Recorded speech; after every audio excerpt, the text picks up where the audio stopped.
Alfredo Soares é um dos fundadores do G4 e junto com seus sócios tem a missão de gerar 1 milhão de empregos até 2030. O G4 Educação é uma escola para empresários que entrega capacitação para alavancar o resultado das empresas dos alunos. Alfredo tem uma jornada empreendedora fantástica e compartilhou seus mais valiosos insights no mundo de vendas. Tudo isso e mais um pouco daqui 7 segundos.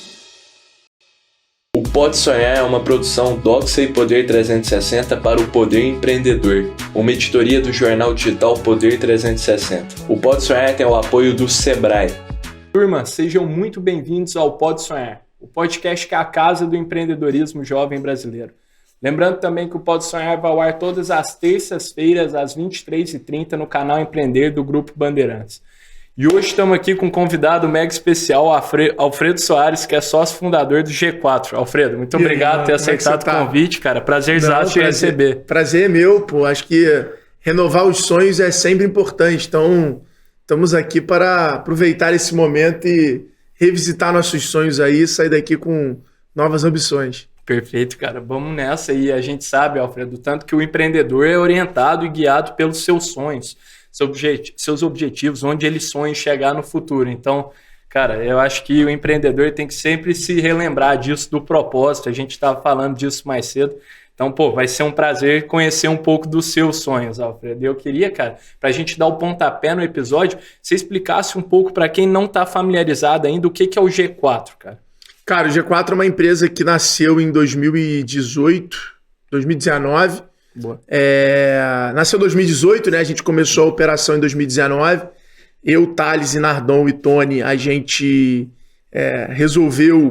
percebeu que tudo que a gente estava debatendo, discutindo, de ideia, o intercâmbio intelectual que a gente tinha no nosso grupo de pôquer estava ajudando muito a gente nos nossos negócios. Então a gente percebeu que existia aí um novo modelo de educação, de mentoria, de debate, de discussões, de ferramentas, onde essa troca com outros empresários e não com pessoas teóricas, né, professores que aprenderam tudo em estudos de caso, livros, mas estão ali no dia a dia aprendendo, trazia uma dinâmica completamente diferente de ensino, uma velocidade de aprendizado e de aplicação muito grande, e isso, consequentemente, gerava um resultado muito rápido e expressivo. E aí o Thales, ele sofre um acidente de paraquedas, e aí ele puxa ali essa nossa união, né? E aí a gente monta o G4 como um evento onde a gente ia reunir 50 empresários para exatamente contar as nossas práticas na Vetex, na X-Tech, na Loja Integrada, na Singu, na Natura, em todas as empresas que a gente ali, de certa forma, estava trabalhando direto e indiretamente. E, cara, desde a primeira turma foi um sucesso. Então, o G4, e aí cortando a história para a turma também que estiver ouvindo a gente ir lá no Instagram, seguir @G4 Educação para saber mais, mas o G4 se transformou numa grande plataforma, um ecossistema, né, de desenvolvimento de negócios e gestores. Hoje, acredito que o maior do país, onde a gente hoje tem programas presenciais, formações online e ferramentas para poder ajudar o desenvolvimento do time, para que as pessoas possam serem gestores e profissionais mais eficientes, gerando mais resultado para as empresas podendo contratar mais gente e a gente conseguindo gerar nossa meta de impacto, que é a geração de emprego, né? E paralelo a isso, contornando todo esse ecossistema, as nossas comunidades, o G4 Club e o G4 Scale, né, que também reúne aí esses grupos de empresário numa agenda anual com várias experiências, conteúdos aí diferenciados ao longo do ano, tirando, né, provocando esse ambiente, essa zona de conforto o tempo inteiro dos nossos membros. Então, hoje a gente é uma empresa de tecnologia que usa a educação como canal de aquisição e a comunidade para criar todo esse movimento. Muito bacana, cara. Muito da hora mesmo. É legal ver o propósito de educação por trás, assim, vocês... Todos os sócios que já construíram várias iniciativas, pô, super bacanas, gerando valor absurdo para a sociedade e ter esse espírito assim de give back, assim, gigantesco, pô. Não sabe o tanto, quantos empregos? Vocês já têm essa métrica? Divulgam esse número? A gente roda essa pesquisa praticamente semanalmente. A gente hoje deve estar chegando na casa dos 380 mil empregos gerados nesses 4, indo para o 5º ano de operação do G4. Pô, absurdo, absurdo. E, Alfredo, pô, eu acho que vale muito a pena também, você já passou, você citou aqui VTEX, Loja Integrada, várias das outras iniciativas também estavam envolvidas. Eu queria que você contasse um pouco sobre, cara, como é que você foi parar no universo empreendedor, assim, você sempre foi um moleque, sempre quis isso, nossa audiência é majoritariamente formada, cara, por pessoas, jovens que sonham em ter um negócio, até já têm um negócio e estão no começo das suas carreiras, estão ali nos estágios iniciais, então acho que seria valiosíssimo trazer alguém como você, pô, já tem sucesso no mundo empreendedor, compartilhar como foi seu início lá atrás, cara. Cara, vou ser bem honesto em relação a isso. Eu, na verdade, queria ter trabalhado com meu pai. Eu queria trabalhar com ele, queria ser aquele cara que herdava ali do pai a posição na empresa que meu pai tinha. Seu pai é empreendedor. Meu pai, na verdade, não é empreendedor. Meu pai era um executivo de empresa de serviço, de facilities. Um cara que estava sempre em alto cargo, vice-presidência, diretoria, e eu queria que meu pai arrumasse um emprego na empresa que ele trabalhava. Entendi. E eu achava isso a minha adolescência inteira. Falava, meu pai, manda lá na empresa que ele trabalha, então, eu provavelmente vou trabalhar lá. Porque eu vi os meus amigos que eu convivia muito acontecendo isso. Caminho. Então eu falei, cara, meu caminho vai ser trabalhar na empresa que meu pai trabalha.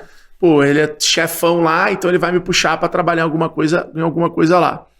Só que o meu pai nunca quis isso. Não foi uma decisão minha. Acho que é legal, acho que eu nunca falei isso. Legal. Essa decisão foi dele. Eu fiquei puto com meu pai. Entendi. Eu fiquei com raiva dele. Eu falei, ele ajuda todo mundo e agora na minha vez ele não quer me deixar trabalhar com ele. Eu queria trabalhar com ele. Primeiro porque eu admirava ele pra caramba, a gente era super amigo. Então eu falava, eu quero trabalhar com meu pai. E ele que nunca deixou. E eu sempre fiquei cutucando ele. E ele nunca, cara. E você tinha uns quantos anos, Alfredo? 16, 17, ali já naquela época que você já tá entendendo que alguma coisa você vai ter que fazer da vida. Que aquela mamata está tudo pago no final do mês, pelo menos eu gosto de deixar isso claro, né? A gente tinha uma condição de vida classe média alta, então aquela coisa ali não ia ser para sempre.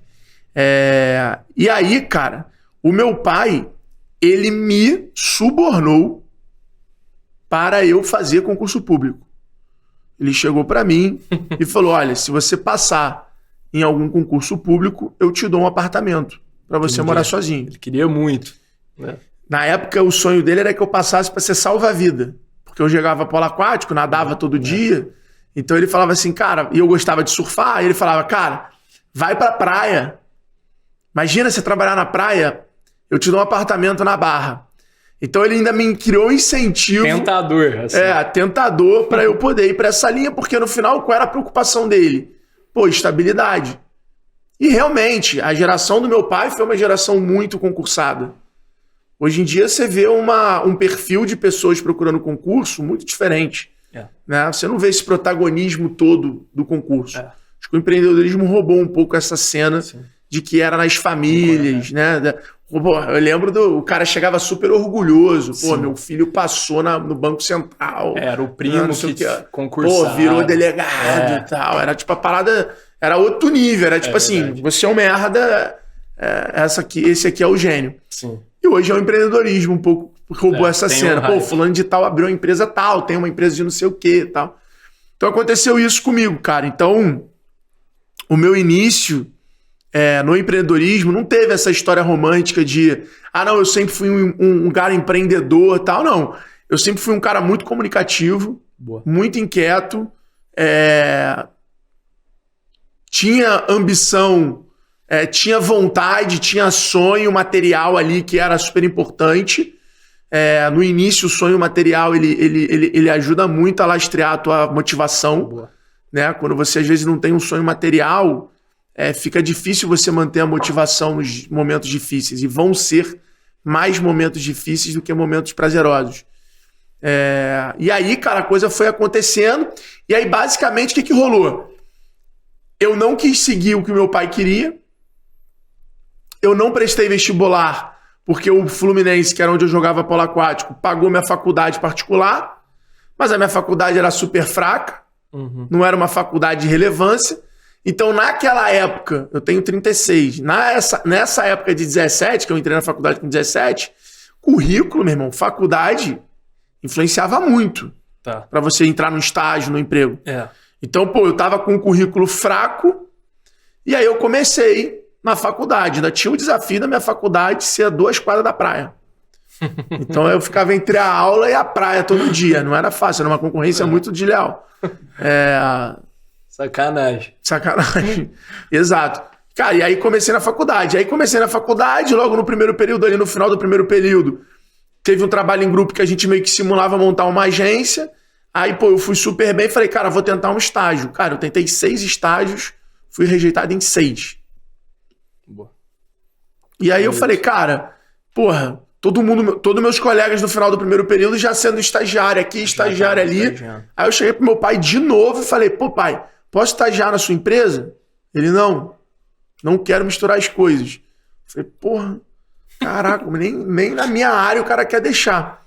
E aí, foi exatamente quando eu vi uma oportunidade, foi imprimir um trabalho da faculdade numa gráfica, vi uma oportunidade de me tornar representante comercial, eu comprava o kit e aí tinha direito de revender aquela gráfica. Boa. E aí eu comprei meu primeiro emprego. Então, não caí no empreendedorismo por um sonho grande, por um propósito, que eu acho que hoje tem que tomar muito cuidado de botar o propósito na frente de tudo sabe? Sei lá, tipo... Muitas pessoas nem encontram o propósito. O propósito é uma coisa que vai mudando tanto, cara, que vai... Sabe? E tem como você fazer o seu propósito, o seu legado de várias formas diferentes. Sim. Que eu acho que, às vezes, você só não pode botar... A corrida tem que ser pela felicidade, nem pelo sucesso, nem pelo propósito. Boa. É isso que eu acho. Legal. Eu acho que no final do dia, a correria tem que justificar a tua felicidade. Não tem que justificar o teu propósito e muito menos o teu sucesso. Porque isso são coisas que vão mudando. O que é sucesso para um cara de 40 anos que não tem filho? Talvez não seja a empresa ir para o próximo nível, talvez seja ele ter um filho. Né? O que é o sucesso para um cara de 50 anos com uma empresa gigante, com uma família e uma doença? Talvez o sucesso dele era ter se cuidado mais. Então o sucesso ele vai mudando de acordo com a perspectiva de vida de cada um. Total. E aí foi isso, cara. Aí simplesmente comprei lá, comecei a virar revendedor, comecei a vender porta em porta, e aí a coisa aconteceu. Legal. Então, cara, sua primeira iniciativa, assim, no mundo profissional já foi, de certa forma, empreendendo ali. Sim, pô, com atitude empreendedora, pelo menos, de comprar ali os cartões e ir vendendo porta a porta. Legal, cara. E eu queria, Alfredo, pô, é claro, assim, pra gente que acompanha o G4 no Instagram, conhece a história, está imerso no mundo do empreendedorismo, é muito bacana ver o quanto vocês, cara, têm uma cultura na empresa que é extremamente forte. Fica evidente para pessoas que estão de fora da empresa o quanto a cultura do G4 é forte. Eu acho que isso não é comum se ver no mercado, de a empresa ter uma cultura tão significante, marcante, que isso passa para o mercado, passa para os clientes, passa para todo mundo. E, cara, como é que vocês construíram? Eu sei que você também, cara, defende muito a ideia de liderança forte para ter uma cultura muito bem definida. Como é que você enxerga? Qual você acha que é o papel dessa cultura no G4 para entregar os resultados que vocês têm hoje? Acho que é o pilar principal, né? É a nossa coluna da empresa, assim. A cultura, ela segura os momentos difíceis, ela potencializa os momentos bons, ela atrai novos talentos, ela cria autoridade, ela faz você se relacionar e estar próximo do seu cliente. Eu acho que o G4, culturalmente falando, ele teve bons exemplos, né? Eu, Thales, Nardon, o Tony, as pessoas que começaram na empresa. Então foi uma empresa que nasceu com uma maturidade societária muito grande. Absurdo. Então o nível de alinhamento que a gente trouxe para a companhia durante todas as fases e ciclos que a gente já passou, sempre foram muito radical, sempre foram muito definidos, sempre foram muito claras. E assim, a nossa cultura, ela claramente é o reflexo nosso, né? De ser obcecado pelo trabalho, de, meu irmão, de querer ser referência, de querer... Então, isso transborda para fora e transborda para dentro da companhia. Então, eu acho que a cultura hoje nossa tem esse papel. Agora, como é que a gente faz isso na prática, né? Cara, exemplo, frase do nosso grande Rony Mesler, né, grande amigo, quando o conselho é bom, o exemplo arrasta. Então, tem uma história muito emblemática, por exemplo, do time, que aconteceu em 2021, em julho. Eu tive que viajar para Nova York e estava na quarentena, então eu tive que ir para o México. E depois tive que ir para Nova York fazer o IPO da Vetex, participar do IPO da Vetex, né? E, cara, o IPO da Vetex foi um momento... Acho que o IPO é um momento para todo empreendedor, assim, extraordinário. Poucas pessoas vão viver aquilo na história da sua empresa, na sua história profissional. E eu ali, como sócio da companhia, tocando sino, participando da coisa toda, vendo aquele momento financeiramente também, um momento extraordinário. Eu entrei na Vetex, a Vetex valia $100 milhões. O IPO, a Vetex chegou a valer $4 bi. Então é 40 vezes capital. Então... foi realmente surreal. E numa situação dessa, o que todo mundo imagina, né? Todo mundo imagina que você vai sair de lá e vai querer encontrar tua mãe, tua namorada, tua família, viajar para Maldivas, comemorar, comprar uma casa nova, fazer alguma coisa assim. E eu saio de Nova York numa quinta-feira e chego no aeroporto de manhã e vou direto para fazer a imersão. G4. Cara, quando eu cheguei, nem os alunos que estavam me acompanhando pelo Instagram acreditaram que eu tinha saído. Tanto que na mentoria, os caras falaram assim, bicho, a gente quer abrir mão das perguntas só para saber como é que foi. E os caras falaram, cara, mas como assim você veio? Falei, galera, nosso sonho se tornou gerar 1 milhão de empregos. Para esse sonho acontecer, a gente precisa construir uma empresa sólida. Para construir uma empresa sólida, a gente precisa de capital e de entregar de valor. Então, cara, não adianta. A IPO é uma realização de dinheiro passado. É o que eu já fiz. Então, assim, eu estou comprometido com o meu futuro, não com o meu passado. E aí tem uma frase que eu ouvi no IPO e que é muito forte, que é, cara, o empreendedor ele tem que ser alguém... O empreendedor não. Qualquer pessoa tem que ser muito mais apaixonada pelo futuro do que orgulhosa do passado dela. Senão você vai virar aquela pessoa que, com certeza, quem está nos ouvindo tem um amigo, um tio, um primo, um chefe, que quando ele chega, ele quer ficar te contando, já fiz isso, já fiz aquilo, já vivi isso, já conheci fulano, já conheci ciclano. Uma maneira é você declarar o futuro, é você falar, cara, tô fazendo isso aqui, eu quero fazer isso aqui. Então hoje, eu tenho até uma cobrança muito pessoal de eu quero ser respeitado pelo que eu estou declarando fazer com o G4, pelo futuro que eu quero construir, e não ser admirado ou respeitado pelo que eu já fiz lá atrás. Então, acho que tem um pouco desse momento ali, desse exemplo, que aí o time vê aquilo e fala assim, meu irmão, o cara acabou de sair do IPO, o cara antes de ir pro Rio de Janeiro dar um abraço e beijar a mãe dele, o cara acabou de zerar a vida, que a gente não pode ser hipócrita. O cara acabou de zerar a vida. Como é que o cara, antes de ver a mãe dele, o cara vem pra cá, dá uma imersão de 6 horas, que é a minha aula no programa presencial, e depois mentoria, ou seja, o primeiro final de semana após a IPO da minha vida. Você tava lá... Não, eu tava dando aula e morto por causa da viagem e dormi.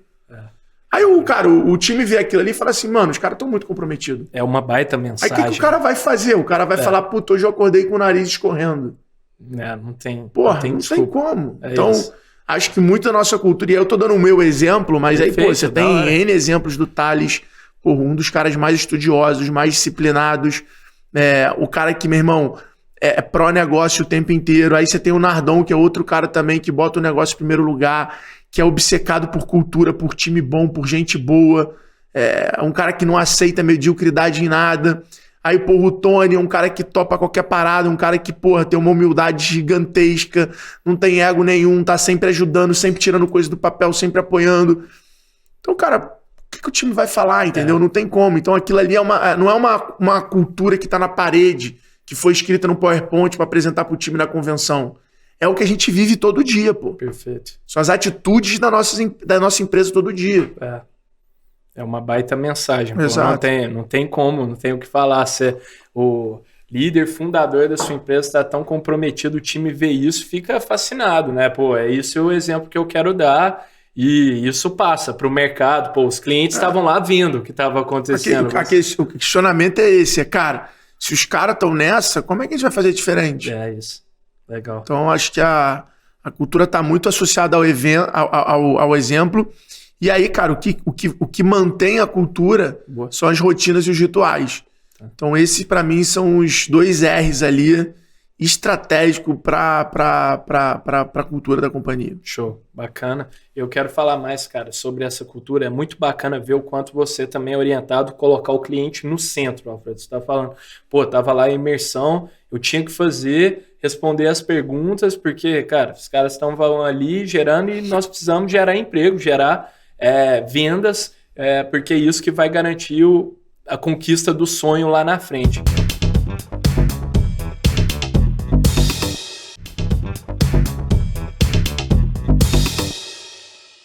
E essa mentalidade super rica, né? Para os empreendedores, cara, que estão desenvolvendo produtos inovadores, assim, soluções que muitas vezes inexistem no mercado.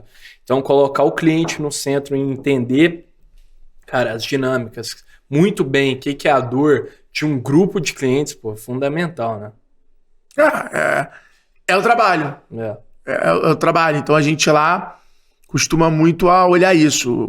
Por exemplo, a gente tinha muita demanda para imersão de gestão, para o programa presencial de gestão estratégica com a gente. Tá.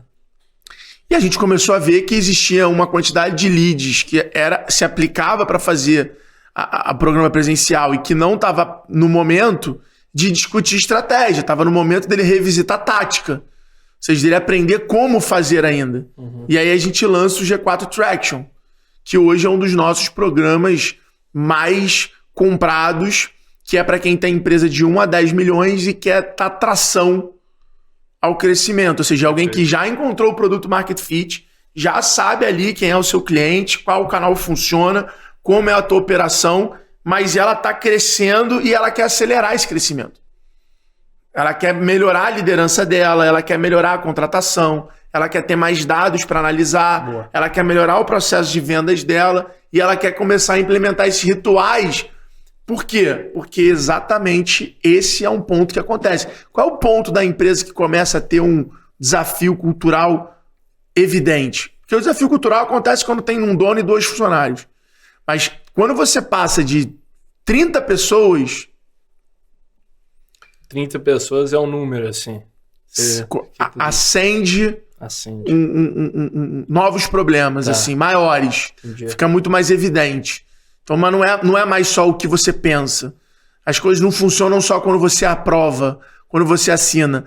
Quando você passa ali de 30 pessoas normalmente, a empresa já está rodando diversos processos sem passar por você. Certo. E aí a cultura é fundamental para isso. E esse vai ser um problema até você chegar a 50, até você chegar a 100, certo. 150. Então, hoje, por exemplo, o G4 com 350 pessoas, a gente tem novos problemas de cultura. São novos desafios. Isso. Não são os mesmos que era de 20, de 30, de 100. Vocês estão com 150 pessoas. Estamos com 350 pessoas. 350, animal. Da hora. E aí vocês clusterizam e observam qual que é a dor, como que a gente pode gerar valor para esse grupo. E aí vira isso, gerar valor para o grupo é completamente diferente. Boa. Outro dia a gente estava falando assim, se a gente fizer uma camisa para cada comercial, se a gente fizer um jogo de camisa polo para cada comercial, quanto é hoje uma camisa polo maneira? É 100 prata. Uhum.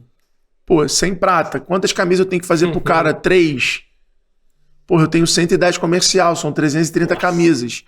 Vezes 10 reais, vezes 100 reais é uma brincadeira easy de 30 pau. Então, é tudo, cara. Criar valor pros caras, tudo passa a ser diferente. Decisões orçamentárias. Tudo passa a ser diferente, entendeu? Então, legal. Você tem que estar atento a isso aí. Boa. Cara, dá para ver também, Alfredo, você falou sobre cultura de vendas, o quanto isso é representativo para vocês e também, só pela quantidade de pessoas que tem no departamento comercial do G4 também, isso se torna evidente. Eu queria que você comentasse, cara, eu sei que vocês são muito orientados a vendas. Eu, às vezes, lá no final do mês, estou passando no meu Instagram, vejo lá a sala do comercial vibrando, assim, quase batendo a meta. Eu queria que você desse sua perspectiva, cara, como um cara que entende muito de vendas também, sobre estabelecimento de metas para a equipe comercial, cara. Como você acha que isso deve ser feito dentro das empresas e daria de dica para quem está começando a estruturar o departamento comercial, por mais que seja pequeno, você acha que já vale trabalhar com metas, cara? Acho que vale, porque a meta, ela funciona para te motivar, para te manter no jogo. Legal. Mas eu acho que é o seguinte, a meta, ela deve ser criada não a partir da sua vontade ou do teu sonho. A meta, ela deve ser criada a partir dos teus recursos. Então não é assim, gostaria de vender, então vou dar um exemplo de varejo. Boa. Erro clássico de varejo. O cara tem lá um estoque de 100 mil reais, e aí o cara bota lá um markup de 3 e fala, bom, a minha meta é vender 300 mil. Tá, mas você tem recurso para vender 300 mil? Entendi. Porque pelas contas matemática padrão, isso não é regra, turma, mas para você vender 300 mil, você vai precisar investir em torno de uns 30 a 50 mil reais em marketing.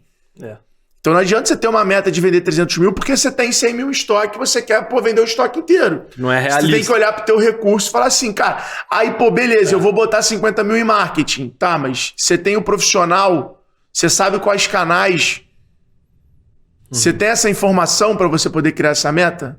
Boa. Ou não? Porque a maioria das metas para pequenas e médias empresas brasileiras é a lá Chico Xavier. É mesmo.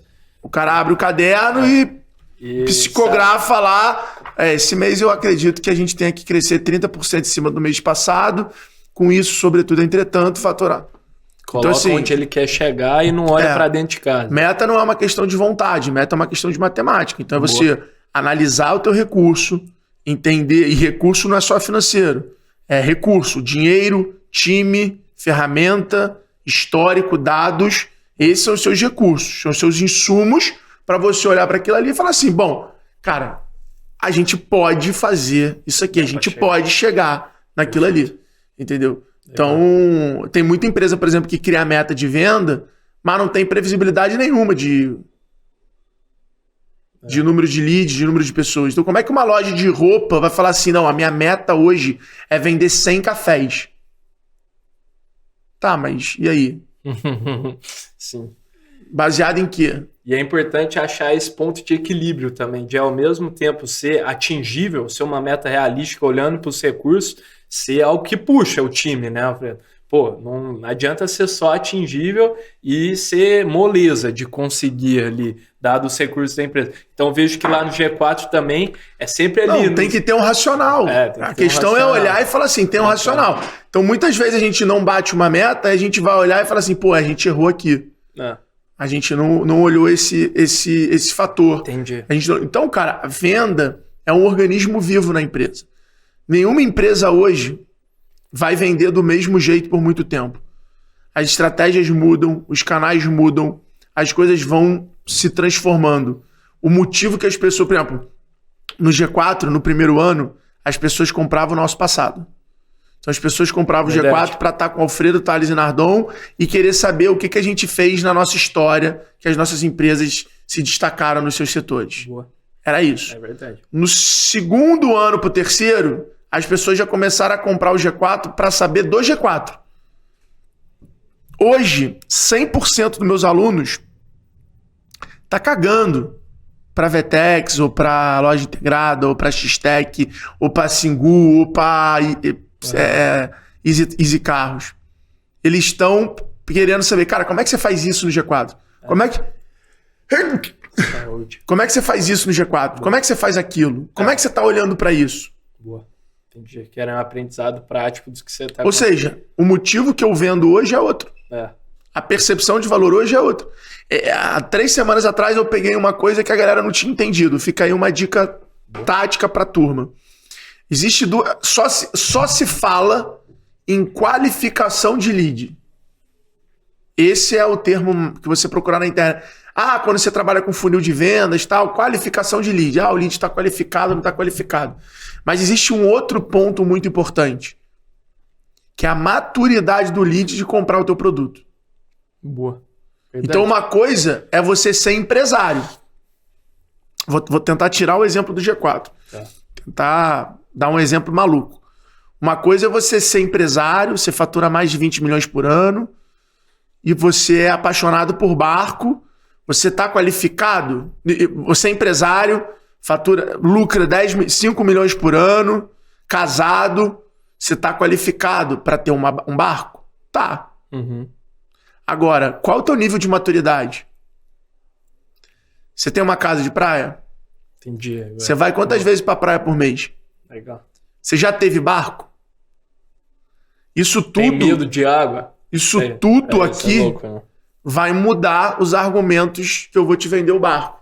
Se eu tenho que te vender o barco como um investimento, se eu tenho que te vender o barco como um brinquedo, se eu tenho que te vender o barco como um sonho, se eu tenho que te vender o barco como um meio de transporte.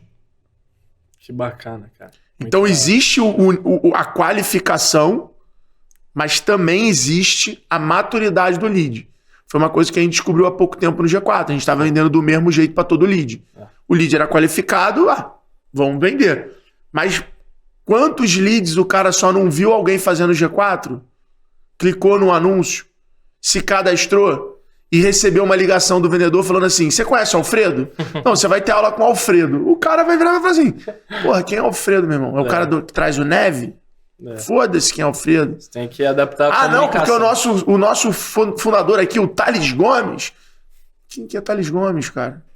Às vezes não conhece. Exato. Então esse cara tem a qualificação, mas não tem a maturidade. Quando a gente começou a separar isso, a gente aumentou em 50%, a gente aumentou em 60% o número de entrevista marcada e a gente dobrou a nossa conversão. É absurdo. Que é isso, entender o cliente muito bem, saber Porque, porra, se eu sei que esse cara já segue a gente, é um nível de maturidade. Se ele já leu o nosso livro, é outro nível de maturidade. Se ele começou a seguir agora, é diferente dele seguir a gente há 2 anos.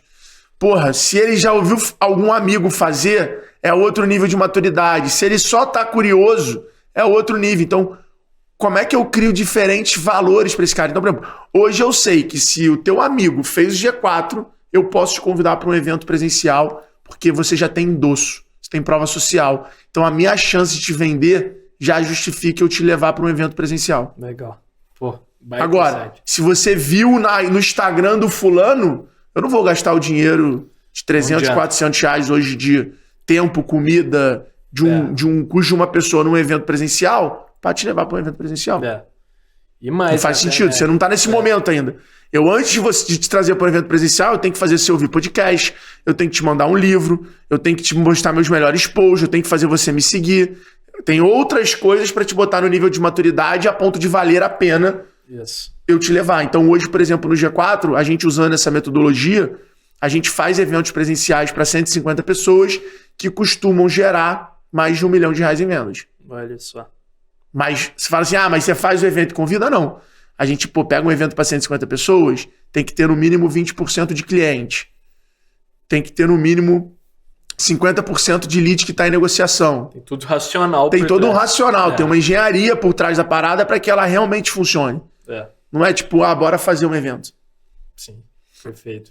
E esse reconhecimento do momento é muito legal, Alfredo, porque, cara, a gente já expliquei pro Alfredo aqui da dinâmica, estamos até chegando nela, eu já vou anunciar da dinâmica da venda aqui do Podsware. Pegadinha do malandro. E já teve até um vendedor, não sei se você vai conhecer ele, o Igor Marinelli, da Traction, aquela empresa de hardware para máquinas industriais, cara.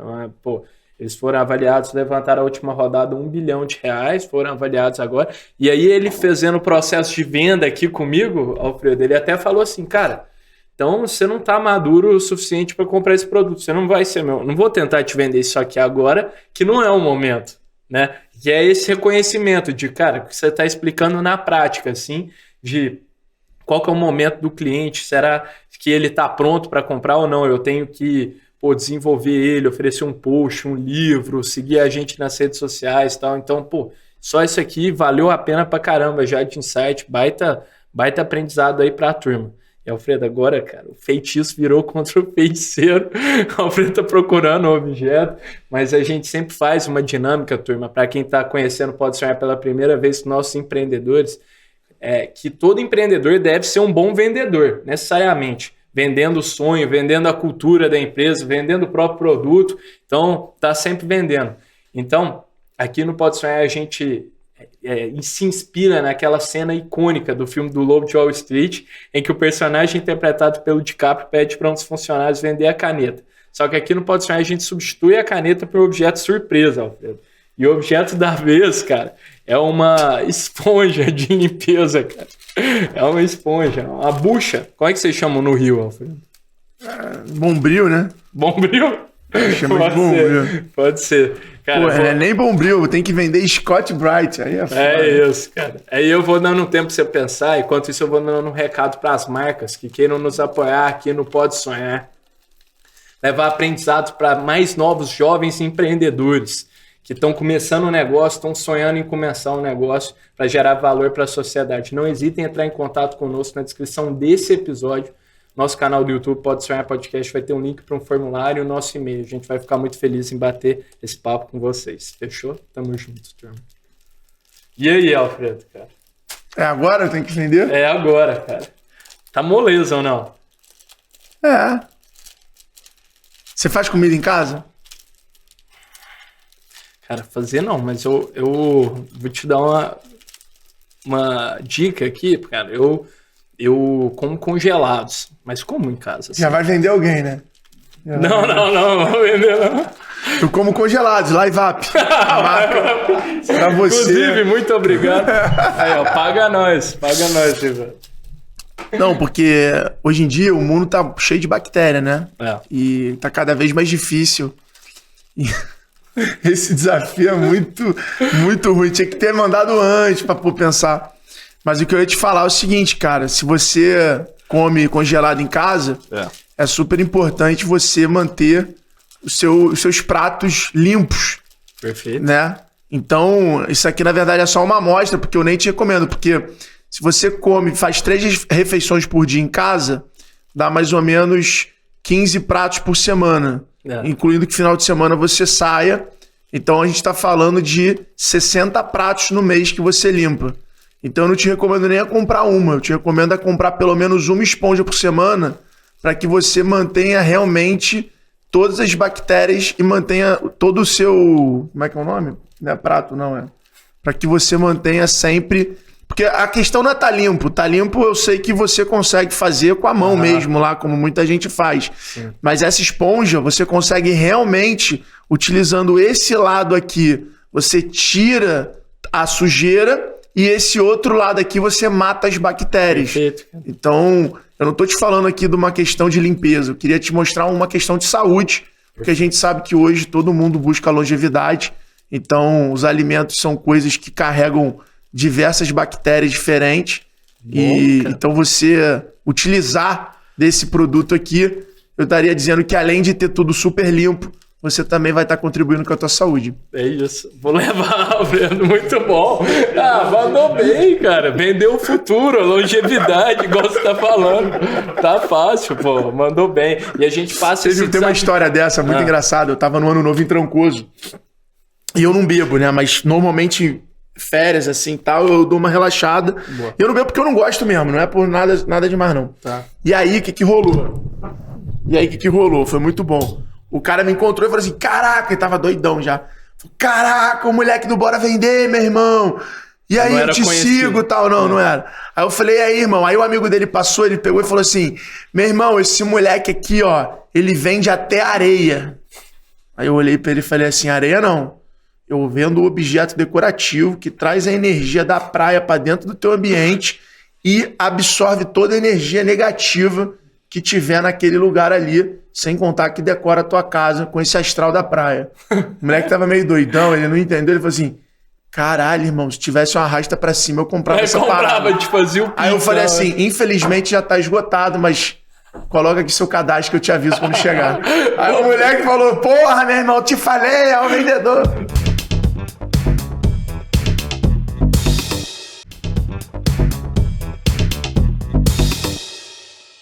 Foi muito rápido, cara. Mas, cara, Muito no final bom. do dia, venda é muito sobre alinhamento de interesse e gestão de expectativa. Boa. Então, a questão é sempre você observar qual é o outro lado. O que ele vai perceber valor? Como ele vai utilizar aquilo?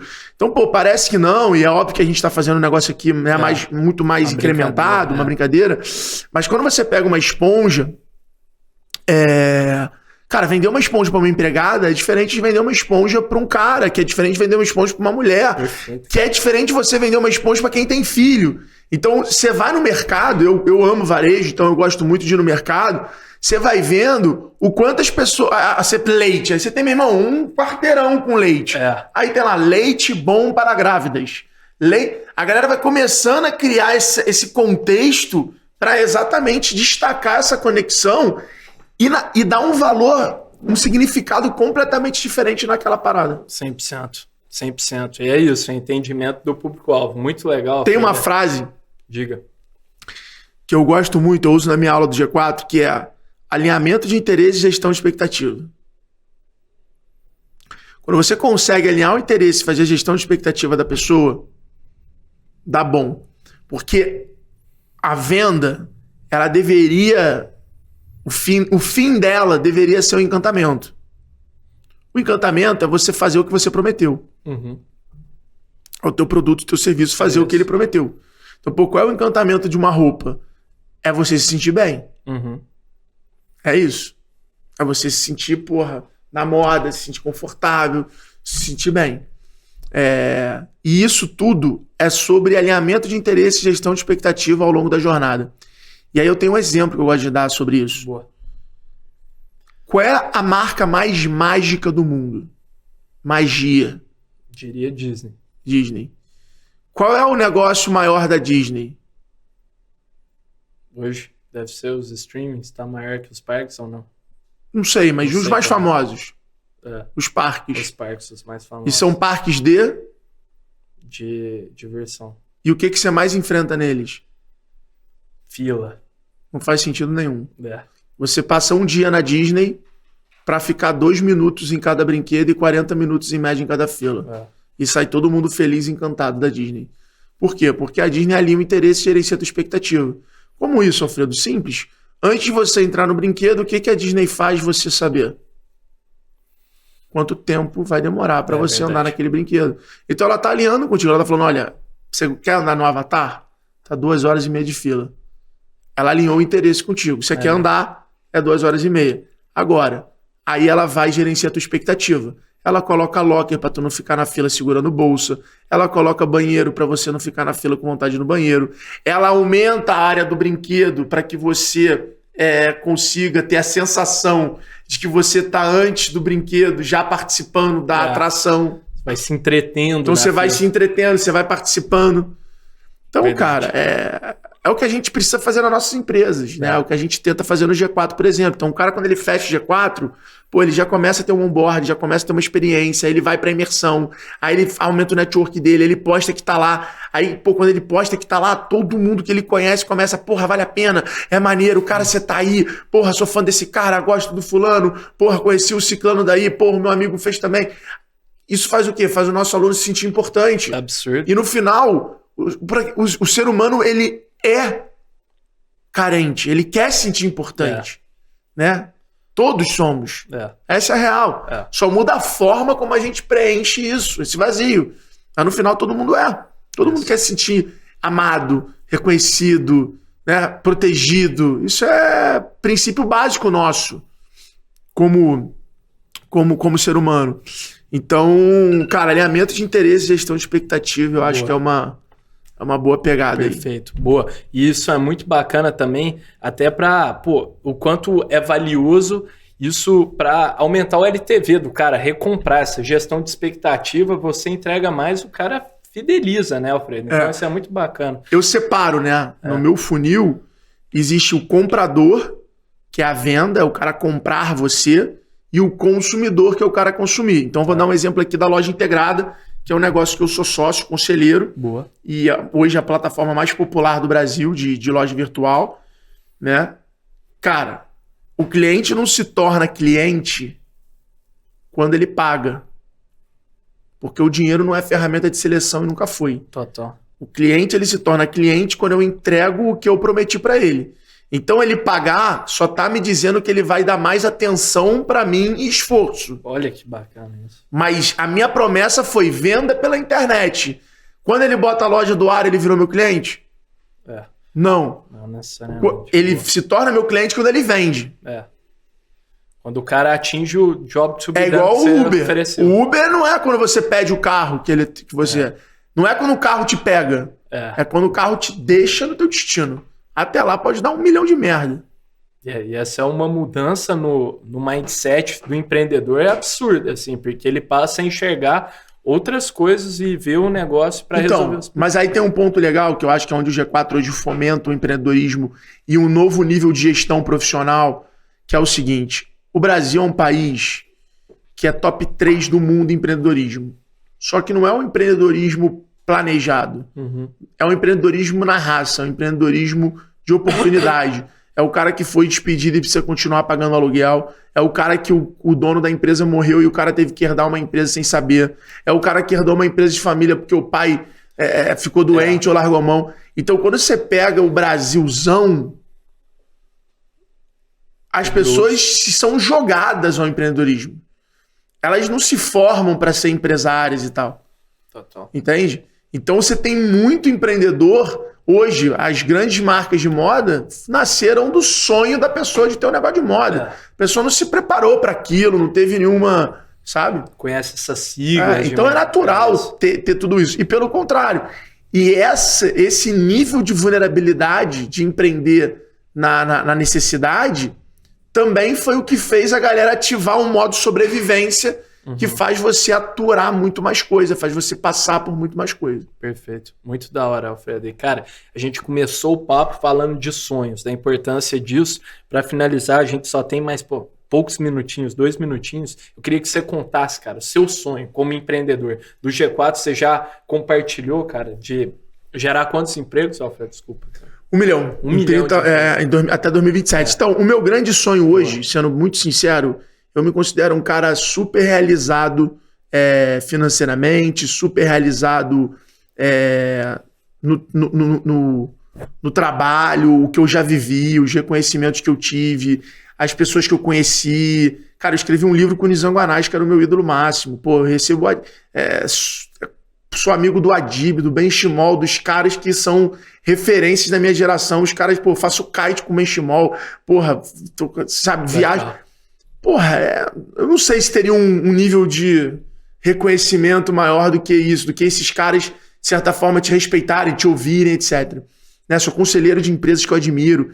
Então, cara, eu acho que o meu sonho mesmo hoje primeiro é construir uma empresa centenária, é fazer o G4 se transformar numa empresa centenária, né? Ou seja, realmente o G4 ser carregar o meu nome de uma forma gigantesca e o G4 ser referência de educação no Brasil. E eu tenho um sonho muito, muito forte que começa com um livro infantil, O Pequeno Grande Vendedor, que eu quero publicar quando meu filho nascer. Da hora. O projeto já está assinado com a editora. Quando minha mulher engravidar, eu vou escrever o livro, O Pequeno Grande Vendedor. E aí começa uma saga muito associada à criança, que desde que eu ganhei grana, sempre foi os projetos que eu ajudei. Então, os meus livros, eles doam para o Instituto Ayrton Senna. Então, as minhas doações são sempre voltadas à criança, porque eu acho que a criança, ela representa o nosso futuro. Boa. Então, como eu tenho essa relação com o futuro de uma forma saudável, sem ansiedade, eu acho que eu queria muito poder fundar o colégio que o meu filho vai estudar. Que sensacional. Então, esse é um sonho que eu tenho, que eu acho que cruze em algum momento com o G4. 100%. E se eu puder realizar, eu vou ficar muito amarradão. Boa. De resto, eu acho que é só ver o G4 cada vez entregando mais valor, criando essa geração G4 maravilhosa que a gente está criando. Porque no final pode existir vários negócios que dêem muito mais dinheiro que o nosso.